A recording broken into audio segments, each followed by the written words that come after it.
എൻ്റെ എല്ലാ പ്രിയപ്പെട്ട മലയാളി പഠിതാക്കൾക്കും നമ്മുടെ ചാനൽ ഇംഗ്ലീഷ് മലയാളം മാസ്റ്ററിലേക്ക് സ്വാഗതം.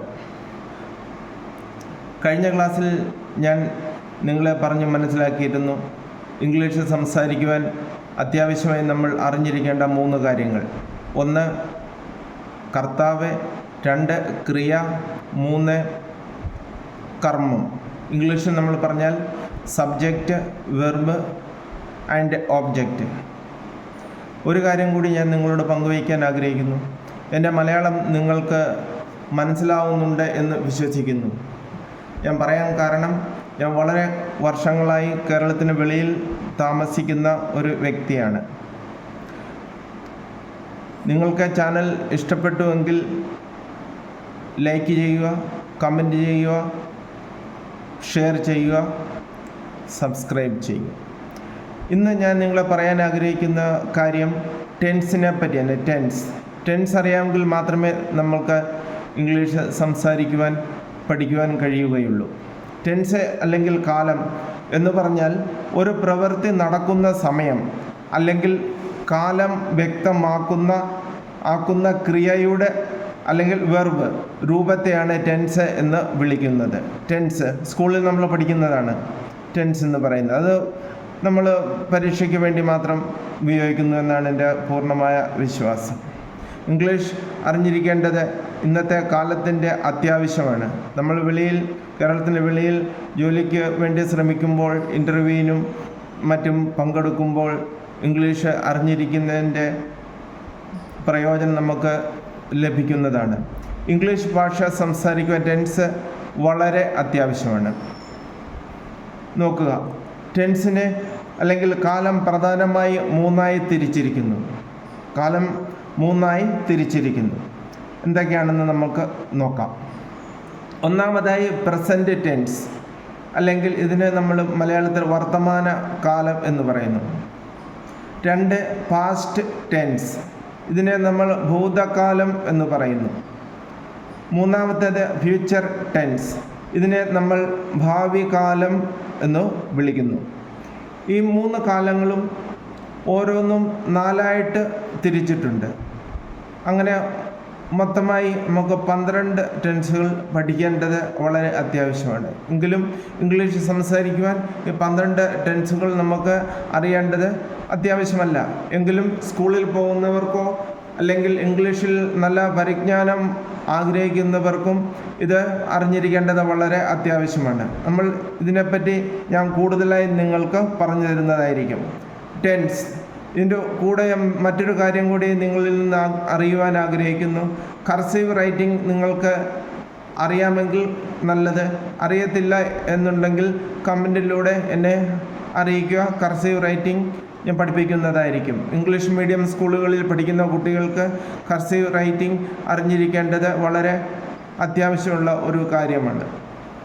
ആദ്യം നമുക്ക് പ്രസൻറ്റ് ടെൻസിനെ കുറിച്ച് പഠിക്കാം. പ്രസൻറ്റ് ടെൻസ് ഞാൻ പറഞ്ഞു കഴിഞ്ഞു. Present tense, past tense, future tense എന്നിങ്ങനെ ടെൻസിനെ 3ആയി തിരിച്ചിട്ടുണ്ട്. ഓരോ ടെൻസിലും 4 ഭേദങ്ങൾ വീതമുണ്ട്. അങ്ങനെ മൊത്തം 12 ടെൻസാണ് ഉള്ളത്. ആദ്യമായി പ്രസൻറ്റ് ടെൻസിനെ കുറിച്ച് പഠിക്കാം. വളരെ ശ്രദ്ധിച്ച് കേൾക്കുക, എഴുതുക.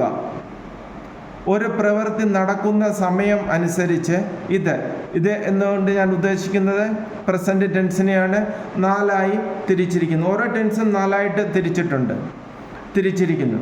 ഒന്നാമത്തേത് സിമ്പിൾ പ്രസൻറ്റ്. സ്പെല്ലിംഗ് നോക്കണം. SIMPLE, simple present. Simple present tense എന്നൂടെ എഴുതിക്കോളൂ. Simple present tense. Simple present tense. ഈ സിമ്പിൾ പ്രസൻറ്റ് ടെൻസ് നമുക്ക് എങ്ങനെ മനസ്സിലാക്കാൻ കഴിയും? നമ്മൾ മലയാളം സംസാരിക്കുമ്പോൾ അറിയാതെ തന്നെ നമ്മൾ ഈ ടെൻസുകൾ ഉപയോഗിക്കുന്നുണ്ട്. എങ്കിൽ ഇംഗ്ലീഷ് സംസാരിക്കുവാൻ ആദ്യം നമ്മുടെ മനസ്സിലേക്ക് വരുന്നത് മലയാളമായിരിക്കും. ആ മലയാളത്തിനെ നമ്മൾ ഇംഗ്ലീഷിലേക്ക് എങ്ങനെ മാറ്റാം എന്നുള്ളത് അറിയേണ്ടത് അത്യാവശ്യമാണ്. അതിന് നമ്മൾ ടെൻസ് പഠിക്കേണ്ടത് ആവശ്യമാണ്. ഉദാഹരണമായി സിമ്പിൾ പ്രസൻറ്റിനെ പറ്റി ഞാൻ നിങ്ങളെ വിശദമായി പറഞ്ഞ് മനസ്സിലാക്കുന്നതായിരിക്കും. മാലിനി ആഹാരം പാകം ചെയ്യുന്നു. അവൻ സ്കൂളിൽ പോകുന്നു. അവൾ ഒരു കഥ എഴുതുന്നു. ഈ 3 വാക്യങ്ങളും നിങ്ങൾ ശ്രദ്ധിച്ച് നോക്കുക. മാലിനി ആഹാരം പാകം ചെയ്യുന്നു. അവൻ സ്കൂളിൽ പോകുന്നു. അവൾ ഒരു കഥ എഴുതുന്നു. ഇങ്ങനെ ഇന്നു എന്ന് അവസാനിക്കുന്ന എല്ലാ വാക്യങ്ങളും സിമ്പിൾ പ്രസൻറ്റ് ടെൻസ് ആണ് മലയാളത്തിൽ. അമ്മ ആഹാരം പാചകം ചെയ്യുന്നു അല്ലെങ്കിൽ പാകം ചെയ്യുന്നു. അച്ഛൻ പത്രം വായിക്കുന്നു. ചേട്ടൻ സൈക്കിൾ ചവിട്ടുന്നു. അവർ ഓഫീസിൽ പോകുന്നു എന്നിങ്ങനെയുള്ള എല്ലാ വാക്യങ്ങളും സിമ്പിൾ പ്രസൻ്റ് ആണ്. ഇത് ഞാൻ പറയാൻ കാര്യം, ഈ സിമ്പിൾ പ്രസൻറ്റ് നമ്മൾ മലയാളത്തിൽ പറയുന്നു, കുഴപ്പമില്ല, നമുക്ക് മനസ്സിലാവുന്നുണ്ട്. ഇതിനെ നമ്മൾ എങ്ങനെ ഇംഗ്ലീഷിലേക്ക് മാറ്റാം എന്നുള്ളത് അറിയുന്നതിന് വേണ്ടിയാണ് ഞാൻ കഴിഞ്ഞ ക്ലാസ്സിൽ സബ്ജക്റ്റ്, വെർബ്, ഒബ്ജക്റ്റ് എന്നിങ്ങനെ നിങ്ങൾ പറഞ്ഞ് മനസ്സിലാക്കിയത്. അതായത് കർത്താവ്, കർമ്മം, ക്രിയ. ഇതിൻ്റെ അകത്ത് ഒന്നുകൂടി ഞാൻ പറയാം. മാലിനി ആഹാരം പാകം ചെയ്യുന്നു അല്ലെങ്കിൽ പാചകം ചെയ്യുന്നു. ഇവിടെ ജോലി ചെയ്യുന്ന ആളാണ് മാലിനി. എന്താണ് ചെയ്യുന്നത്? പാകം ചെയ്യുന്നു. എന്താണ് പാകം ചെയ്യുന്നത്? ആഹാരം. 3 കാര്യങ്ങൾ നമുക്ക് മനസ്സിലായി. ജോലി ചെയ്യുന്ന ആൾ സബ്ജക്റ്റ്, പാകം ചെയ്യുന്നു ഇത് ക്രിയയാണ്, പിന്നെ ആഹാരം ഒബ്ജക്റ്റാണ്. അടുത്തത് അവൻ സ്കൂളിൽ പോകുന്നു. ജോലി ചെയ്യുന്നത് അവനാണ്. അവൻ എന്നുള്ളതിനെ ഇംഗ്ലീഷ് നമ്മൾ ഹി എന്നാണ് പറയുന്നത്. സം ഇമ്പോർട്ടൻ്റ് കീവേഡ്സ് എന്ന് പറഞ്ഞ് ഞാൻ ഫസ്റ്റ് ക്ലാസ്സിൽ നിങ്ങൾക്ക് പറഞ്ഞു തന്നിട്ടുണ്ട്. അത് ഒരു പ്രാവശ്യം വായിച്ച് മനസ്സിലാക്കാൻ ശ്രമിക്കുക. ചാനൽ സബ്സ്ക്രൈബ് ചെയ്യുവാൻ മറക്കാതിരിക്കുക. അവൾ ഒരു കഥ എഴുതുന്നു. ജോലി ചെയ്യുന്നത് അവളാണ്, ഷീ.